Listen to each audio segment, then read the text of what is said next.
whoever is listening, however you're listening, I want to welcome you back to another episode of the MWP, also known as Your Man with a Plan.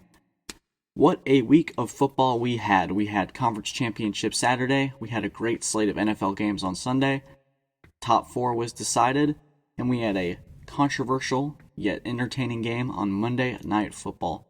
So let's start with the Steelers-Bengals game. The Cincinnati Bengals beat the Pittsburgh Steelers 27-17, and it was ugly. Ben Roethlisberger and the Steelers came in there, and they looked like a team that didn't belong on the field. They looked like a team searching for answers when we have 2 weeks left in the season. Pittsburgh, who started 11-0, has lost their last 3 games, losing to the Washington football team, the Bengals, and the Buffalo Bills. The Buffalo Bills being the best team they'll play all year. It looked ugly. Ben Roethlisberger had a lot of mental errors and a lot of balls that looked out of touch, out of place. He had a pick against Mackenzie Alexander where he just threw it right to him. The Steelers, there was a nice stat on ESPN that kept pulling up before the Steelers really got going. It was 6 of 7 drives, they went 3 and out. It was embarrassing, and not to put more icing on the cake for anyone who isn't a big Steelers guy, the Juju Smith-Schuster dance on TikTok, dancing on the logos, I think it's a little ridiculous that you're going out and dancing on other teams' logos before the game. It just feels like something that should be saved for afterwards. But hey, let him do what he wants, it's fine. He'll do his thing. The teams will see it and they'll do their thing. Obviously, the hit that Von Bell put on Juju was pretty viral and feels deserving almost. The team feels undisciplined in some cases, and I saw a quote earlier before going on to record that Mike Tomlin was going to talk to him, so we'll see how that plays out. And part of me believed if they hadn't won last night, it would have probably been a blowout with Joe Burrow at quarterback. I was thinking, man, some of these throws that Ryan Finley was making, it felt like underthrown, undercut, very short, a very simple playbook. I feel like Joe Burrow, especially 15 weeks into that offense, would have been able to really connect with Higgins and Papastana. It was a really good game to watch. Finley was good when he needed to be. He was really electric on the ground. I didn't realize how fast Ryan Finley was when they cut into an option. It was 2017, and he scored the game-winning touchdown. It was good game for him. It should be able to secure him a nice little contract as a backup QB for the future. I'm sure the Bengals would love to have that, especially as insurance in case Burrow gets hurt again. But I think they show potential for next year. There's a lot of good on that team that just got derailed when Burrow went down. Will they keep Zach Taylor? I'm not sure. But I think that the Bengals have a signature win to go into the offseason and have 2021 be a bright outlook. So let me shift to the college football playoff. Ohio State and Northwestern is where we'll begin, and they beat the Northwestern Wildcats 22-10. And like the Steelers game, it was ugly. Northwestern looked physical. They came to play. They looked like they had something to prove. And Ohio State was just trying to survive. A lot of mental errors on Ohio State's end. Legal man downfield. Legal formation. The holding call on that opening drive, Justin Fields runs it in for a touchdown, and you thinking, okay, Ohio State's shown up, they're here to play, and then you see the yellow laundry on the field, it's a flag. They're going back, Ohio State has to settle. That was the word I used for that game, they settled. They weren't aggressive, they looked uninspired and uncreative on offense with a bunch of playmakers. It was give it to Sermon, or let Fields check the ball down and see what happens. But let's look at the yards total. Ohio State had a total yardage of 453 to Northwestern's 329, and a 124-yard difference in a game that shouldn't have been as close as it was. We've seen this before with Ohio State being very underwhelming in big games, and I don't know how this will bode for the playoffs. We're going to break this down when I get back from vacation before New Year's Day, where Clemson will play Ohio State in the Fiesta Bowl. Thinking about last year, they're playing the Sugar Bowl. Everything's different this year, locations. The Rose Bowl's playing Dallas. There's a lot going on, but at least we're there. Let's talk about Northwestern for a second. Peyton Ramsey, he had a lot of great third down throws. I was very shocked that Northwestern was able to put together these long drives and they looked really good, really physical to the ball. They really attacked Ohio State and ran the ball down their throat for a good majority of the game. Peyton Ramsey made a lot of key third down throws that I thought were really impressive against what should be a stout Ohio State secondary that fills with Shaun Wade, who should be in the NFL next year. The key difference in the game was that Peyton Ramsey threw 2 picks and had a fumble, and you can't do that when you're trying to upset a team, and you can't score enough as it is. Eventually, as we predicted on the last episode, that Northwestern would hang around, that top 10 defense really came to play and forced a lot of 3-and-outs on Ohio State. It's just that Northwestern could not capitalize on what was set out for them. The game was handed to them. They just couldn't capitalize. So what does this mean for Ohio State? Well, they're playing a really, really good Clemson team in a couple days, and I'm worried that if Ohio State starts the way they did on Saturday, it could prove to be fatal. I think Northwestern also has a brighter outlook for 2021, especially with a full slate of conference games. They really have an identity. Run the ball, tough on defense, physical to the ball, and attack. They just need a playmaker or two to emerge from that Northwestern offense, and I feel like they could be a team that could compete with Ohio State in the future. But then you look at the recruiting class and the numbers that they'll come out of that, and the gap is significant. And I think that Ohio State, should there have been a bigger field, more impressive team other than Texas A&M, I feel like Ohio State could have had the potential to be left out. But in a year like this, where there's not a lot to look for, Ohio State gets in at 6-0, which is unheard of. And a 7-0 team, if they were to beat Clemson, play for the national championship, and in my mind play Alabama, that could be a really, really ugly game. And Justin Fields isn't doing himself any favors either. He was 12 of 27, 114 yards, and 2 interceptions on the day. It wasn't pretty. Ugly. That's the word I want to use. I can't say anything more about it other than underwhelming, uninspired, not creative. We'll see how they do against Clemson. They look back on the tape and really figure out who they are going to be. It's tough to figure that out so late into the season, but we've seen crazier things happen. So let's talk about their opponent and who they played. Clemson and Notre Dame. The Tigers avenged their loss from almost 2 months ago in that 47-40 double overtime loss in South Bend and came to play. The Tigers beat the Irish 34-10. And we know the old saying, it's tough to beat the same team twice, but Clemson made it look very difficult for them. Notre Dame, a team that dominated Clemson on the rush, was in turn punished. After a slow start by Clemson, it seemed like only one team came to play. Trevor Lawrence proved his value in being, despite the fact that DJ threw for 400 yards, the presence of Trevor Lawrence trumps all, and he proved why he can be a number 1 pick come the future. And that presence that Clemson had, they felt desperate. They had to win this game. Notre Dame necessarily didn't have to win, but they didn't need to get blown out either. And it's the same thing with Ohio State. The lack of a playoff field really hurt the overall significance of this game. And Notre Dame ended up benefiting from an A&M that was only 8-1, an Oklahoma that's 8-2. There wasn't an impressive field to be like, well, if I'm the playoff committee, who else am I going to put in there? Because the result's going to be the same. They'll play Alabama, and they'll be a heavy underdog, and it might be an ugly game in Dallas on New Year's Day.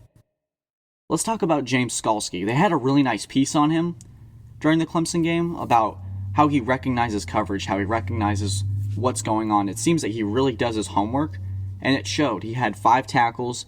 He was there. He was talking to his teammates. He was barking at Notre Dame.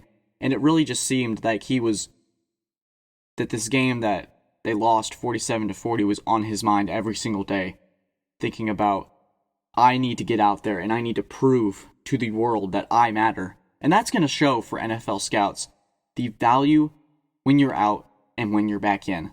What do you give your football team when it's all said and done? And I think Skalski gives the team a defensive identity that they're going to be physical and push the ball.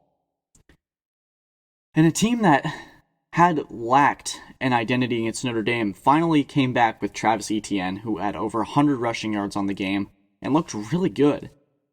I think Travis also, like Skalski, has been thinking about that Notre Dame game and that fumble that ultimately cost them 6 points in the result of it. Everybody stepped up for Clemson. The receivers stepped up. E.J. Williams had an Odell Beckham-like catch. Clemson's defensive line was able to contain Ian Book. And to talk about Ian Book for a second, Ian Book's not terrible. He's a really great quarterback and a winner. You see the tape. Clemson and Notre Dame, the first game, Ian Book was able to run out the side of the pocket and create. He was able to find the open receiver, create like 3 or 4 more seconds of time to allow somebody to find the right hole, someone to find the right check down. And Brent Venables deserves a lot of credit for this game, the defensive coordinator for Clemson. They looked solid, and they're going to play another mobile QB in Justin Fields, but not the same style as Ian Book. He's more like a Johnny Manziel type, where he likes to run out the pocket and he benefits from the chaos. And when the pocket broke down, they choked the middle of the pocket and made Ian Book as uncomfortable as possible. And I think that's what really helped him in the end. And they were able to stuff Kyron Williams, who was a huge problem for them at in the October game. So let's talk about Clemson and Alabama.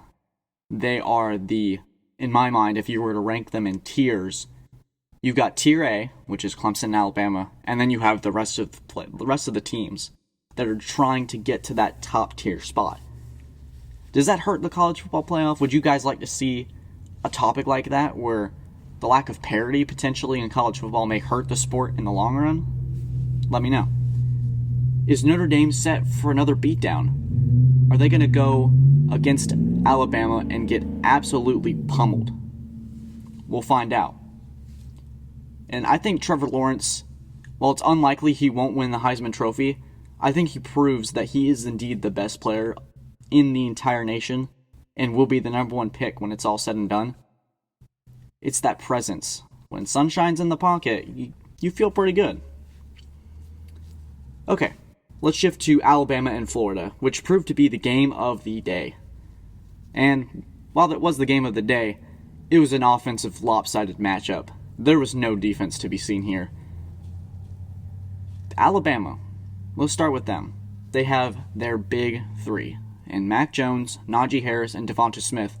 And this is a different Alabama team than we're used to. They're able to create an offensive identity that's interchangeable. They're able to ground and pound. They're able to chuck it over the top with Devonta Smith, or they can attack the middle with a bunch of creative route calling by Steve Sarkisian. And Mac Jones was efficient this game. He threw for over 300 yards and had 5 touchdowns. The one pick, which was actually one of the craziest plays of the game, Mac Jones is picked off. The Florida DB runs across the field, and then Mechie from Alabama absolutely wipes him out, and Alabama recovers the ball. It was the craziest thing I've seen all day. I was thinking, man, this is not Florida's day. How are they going to recover from this? And last episode, we were pretty critical of Florida, saying that they were volatile, undisciplined, and they showed a lot of maturity in being able to rally down 35-17 against a really good Bama team. And Kyle Trask showed me that he's got it. He's got the arm. He's got the poise and the presence against a Nick Saban team. So maybe I was a little wrong about him, a little harsh.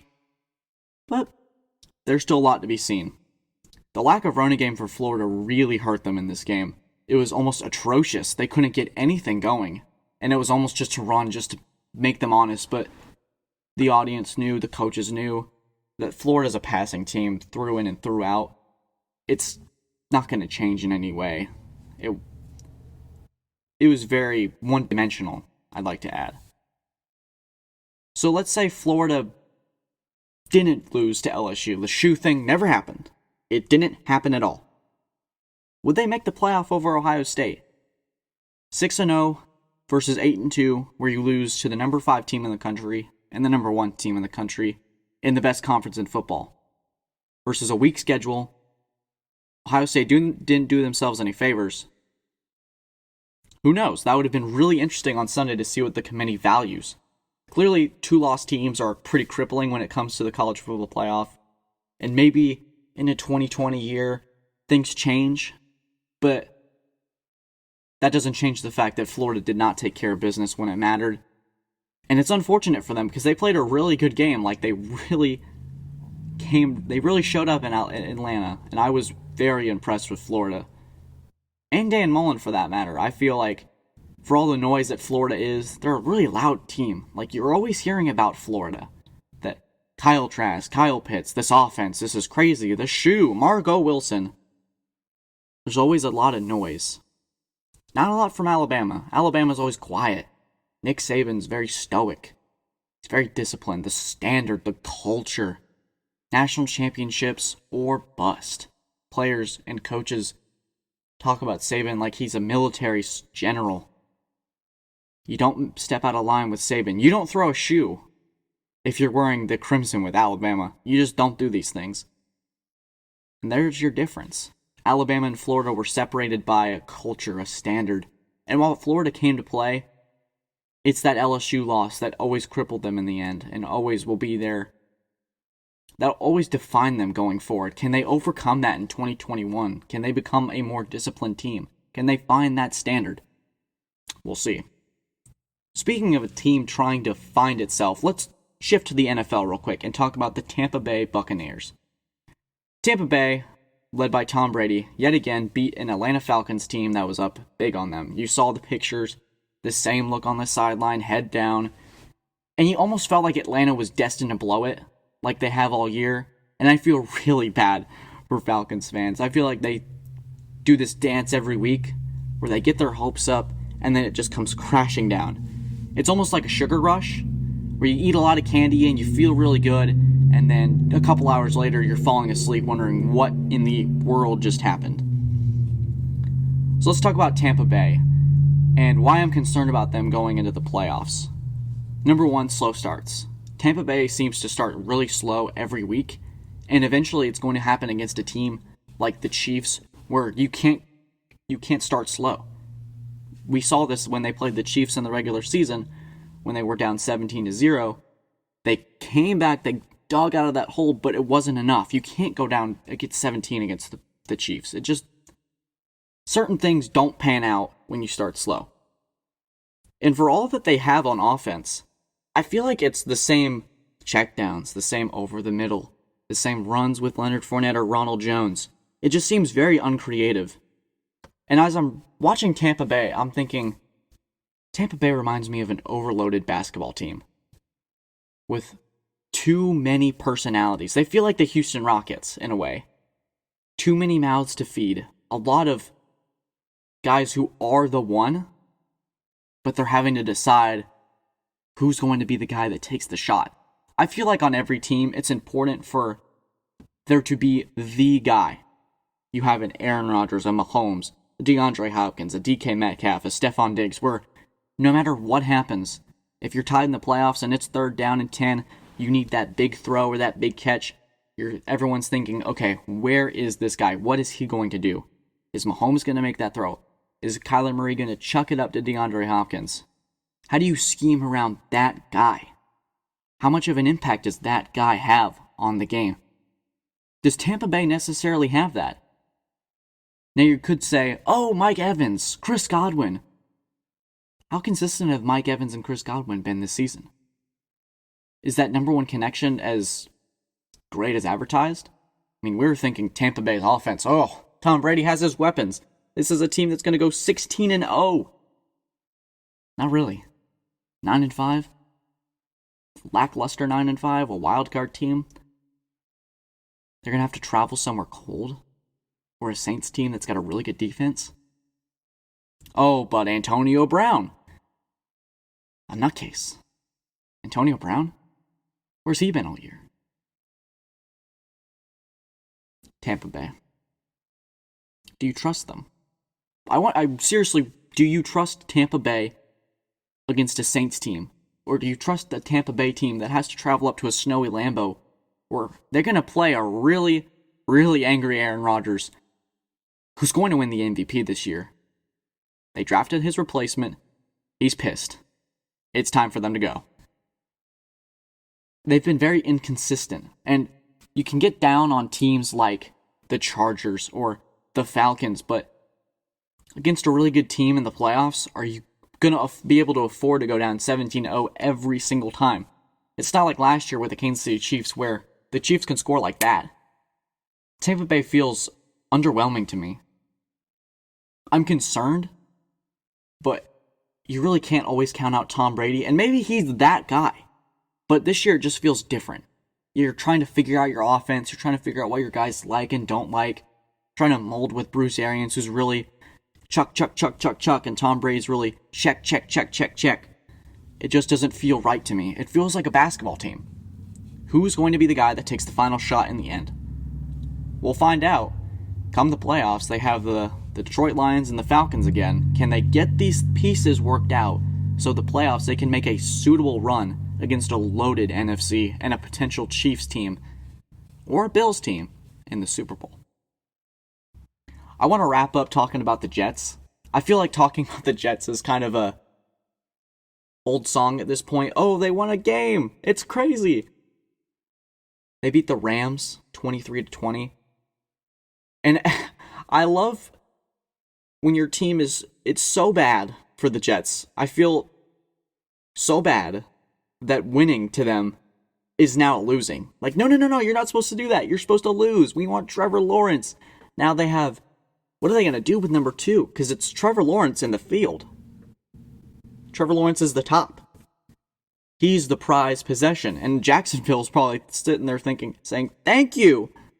We didn't have to do anything to really get that number 1 spot, but we just have to kind of cruise through these last 2 games, and he's our guy.